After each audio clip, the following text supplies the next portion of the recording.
BBC news আন্তর্জাতিক সংবাদে আপনাকে স্বাগতম। শুরুতেই সংবাদ শিরোনাম, এরপর বিস্তারিত। ভারতকে বড় ধরনের পরাজয়ের হুঁশিয়ারি দিলেন পাক প্রতিরক্ষামন্ত্রী। ইরানের ইস্পাত খাতের ৭০% ধ্বংস করা হয়েছে নেতানিয়াহু।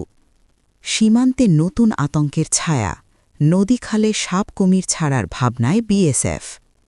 চাইলে খুব সহজেই হরমুজ প্রণালী চালু করতে পারি ট্রাম্প। এতক্ষণ শুনছিলেন সংবাদ শিরোনাম, এখন বিস্তারিত। আপনি যদি মুসলিমদের পাশে থাকতে চান তাহলে ভিডিওতে লাইক করে চ্যানেলটি অবশ্যই সাবস্ক্রাইব করে দেবেন। ভারতকে বড় ধরনের পরাজয়ের হুঁশিয়ারি দিলেন পাক প্রতিরক্ষামন্ত্রী।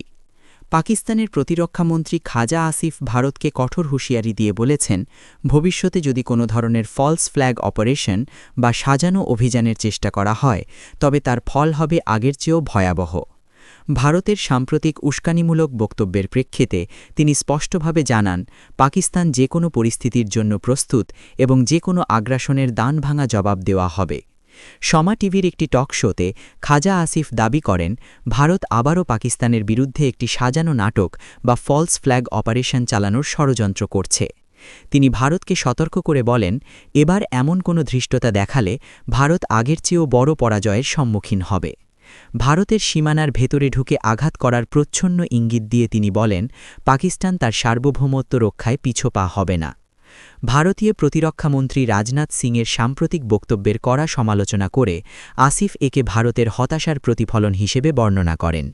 তিনি বলেন, বর্তমান বিশ্ব পরিস্থিতিতে ভারত ক্রমেই গুরুত্বহীন হয়ে পড়ছে এবং তারা পাকিস্তানের ক্রমবর্ধমান আন্তর্জাতিক মর্যাদা মেনে নিতে পারছে না। বিশেষ করে ইরান যুদ্ধের প্রেক্ষাপটে মধ্যস্থতাকারী হিসেবে পাকিস্তানের জোরালো ভূমিকা ভারতকে অস্বস্তিতে ফেলেছে বলে তিনি মন্তব্য করেন।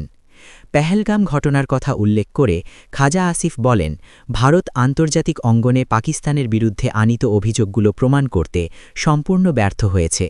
তিনি অভিযোগ করেন, ভারত তাদের অভ্যন্তরীণ সমস্যা থেকে বিশ্ববাসীর দৃষ্টি সরাতে প্রতিনিয়ত পাকিস্তানের বিরুদ্ধে মিথ্যা প্রচারণা চালায়।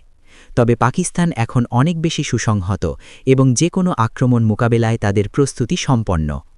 বক্তব্যের শেষ পর্যায়ে খাজা আসিফ আঞ্চলিক শান্তি ও স্থিতিশীলতার প্রতি পাকিস্তানের অঙ্গীকার পুনর্ব্যক্ত করেন। তবে তিনি ভারতকে সতর্ক করে দিয়ে বলেন, পারমাণবিক শক্তিধর দুটি দেশের মধ্যে যুদ্ধ হলে তার পরিণতি হবে অত্যন্ত ভয়াবহ। তাই ভারতকে নিজেদের অভ্যন্তরীণ অস্থিরতার দিকে মনোযোগ দেওয়ার পরামর্শ দিয়ে তিনি বলেন, উত্তেজনা না বাড়িয়ে দিল্লির উচিত কূটনৈতিকভাবে সমস্যার সমাধান খোঁজা। তবে যে কোনো হঠকারী পদক্ষেপের বিরুদ্ধে পাকিস্তানের জবাব হবে দ্রুত, ভারসাম্যপূর্ণ এবং চূড়ান্ত। সূত্র, সামা টিভি। ইরানের ইস্পাত খাতের ৭০% ধ্বংস করা হয়েছে নেতানিয়াহু।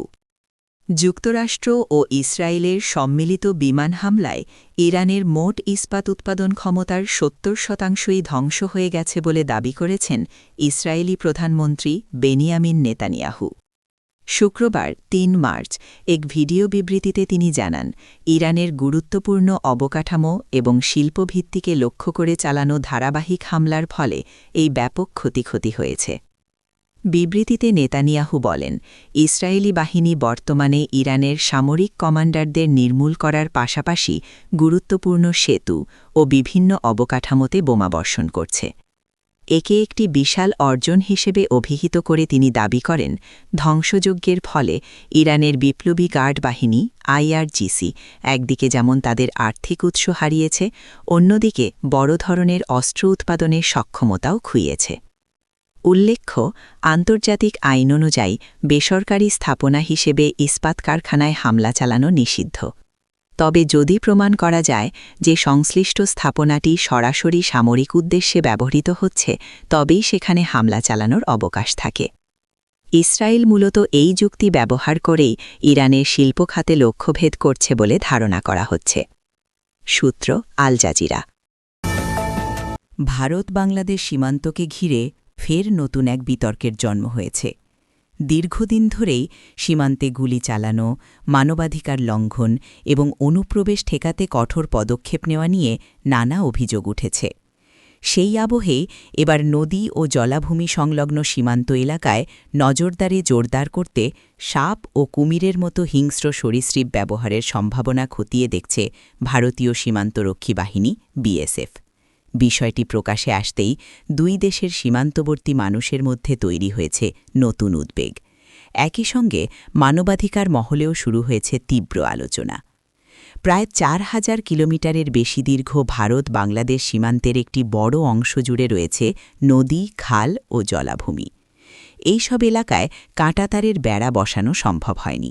ফলে এই অংশগুলোকে দীর্ঘদিন ধরেই ঝুঁকিপূর্ণ বলে মনে করে বিএসএফ।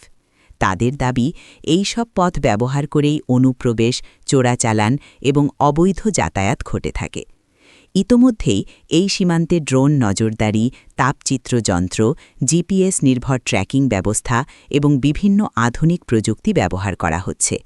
পাশাপাশি বহু স্থানে কাঁটাতারের বেড়া এবং কিছু জায়গায় বিদ্যুতায়িত প্রতিরক্ষা ব্যবস্থাও গড়ে তোলা হয়েছে। তারপরও পুরো সীমান্তকে সম্পূর্ণভাবে নিয়ন্ত্রণে আনা সম্ভব হয়নি বলে মনে করছে বিএসএফ। এই প্রেক্ষাপটে নদীপথে নজরদারি আরও কঠোর করতে নতুন একটি ভাবনা সামনে এসেছে। ভারতীয় একটি সংবাদমাধ্যমে প্রকাশিত প্রতিবেদনে জানা গেছে, চলতি বছরের ফেব্রুয়ারি মাসে বিএসএফের শীর্ষ পর্যায়ের এক বৈঠকে সীমান্তের জলাভূমি এলাকায় সাপ ও কুমির ব্যবহারের সম্ভাবনা নিয়ে আলোচনা হয়। সেই বৈঠকে সভাপতিত্ব করেন বিএসএফ প্রধান প্রবীণ কুমার। পরে মার্চ মাসে নয়াদিল্লিতে অনুষ্ঠিত আরেকটি উচ্চ পর্যায়ের বৈঠকেও বিষয়টি গুরুত্বের সঙ্গে তোলা হয় এবং মাঠ পর্যায়ের কর্মকর্তাদের কাছে সম্ভাব্যতা যাচাইয়ের নির্দেশ পাঠানো হয়। বিএসএফের যুক্তি, যেখানে প্রযুক্তিগত নজরদারি পৌঁছানো কঠিন এবং যেখানে নিয়মিত টহল দেওয়া সম্ভব হয় না, সেখানে প্রাকৃতিকভাবে ভয় সৃষ্টি করতে পারে এমন ব্যবস্থা গ্রহণ করলে অনুপ্রবেশ অনেকটাই কমানো সম্ভব হতে পারে। অর্থাৎ নদী বা জলাভূমিতে যদি কুমির বা বিষাক্ত সাপের উপস্থিতি থাকে, তাহলে স্বাভাবিকভাবেই মানুষ ওই পথ ব্যবহার করতে ভয় পাবে। এই মনস্তাত্ত্বিক প্রভাবকে কাজে লাগাতেই এমন ভাবনা চিন্তা করা হচ্ছে বলে ধারণা করা হচ্ছে। চাইলে খুব সহজেই হরমুজ প্রণালী চালু করতে পারি, ট্রাম্প। মার্কিন প্রেসিডেন্ট ডোনাল্ড ট্রাম্প এক চাঞ্চল্যকর বার্তায় দাবি করেছেন, যুক্তরাষ্ট্র খুব সহজে হরমুজ প্রণালীর অচলাবস্থা নিরসন করতে সক্ষম।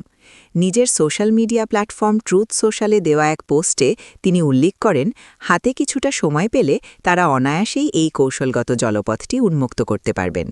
ট্রাম্পের মতে, এই পথটি খুলে দেওয়ার মাধ্যমে সেখান থেকে তেল সংগ্রহ করে বিশাল অঙ্কের মুনাফা অর্জন সম্ভব। মার্কিন প্রেসিডেন্ট তার পোস্টে আরও যোগ করেন, হরমুজ প্রণালী উন্মুক্ত করা গেলে তা পুরো বিশ্বের জন্য তেলের একটি বিশাল উৎস বা গাসার হিসাবে কাজ করবে। মধ্যপ্রাচ্যে চলমান যুদ্ধ এবং হরমুজ প্রণালী নিয়ে যখন আন্তর্জাতিক মহলে চরম উদ্বেগ ও কূটনৈতিক টানাপোড়েন চলছে, ঠিক তখনই ট্রাম্পের এমন আক্রমণাত্মক ও আত্মবিশ্বাসী মন্তব্য বিশ্ব রাজনীতিতে নতুন আলোচনার জন্ম দিয়েছে। মূলত ইরানের অবরোধের মুখে বিশ্ববাজারে জ্বালানি তেলের যে সংকট তৈরি হয়েছে, ট্রাম্প সেটিকে একটি বড় ব্যবসায়িক ও কৌশলগত সুযোগ হিসেবে দেখছেন বলে তার এই বক্তব্য থেকে প্রতীয়মান হয়। সূত্র আল জাজিরা।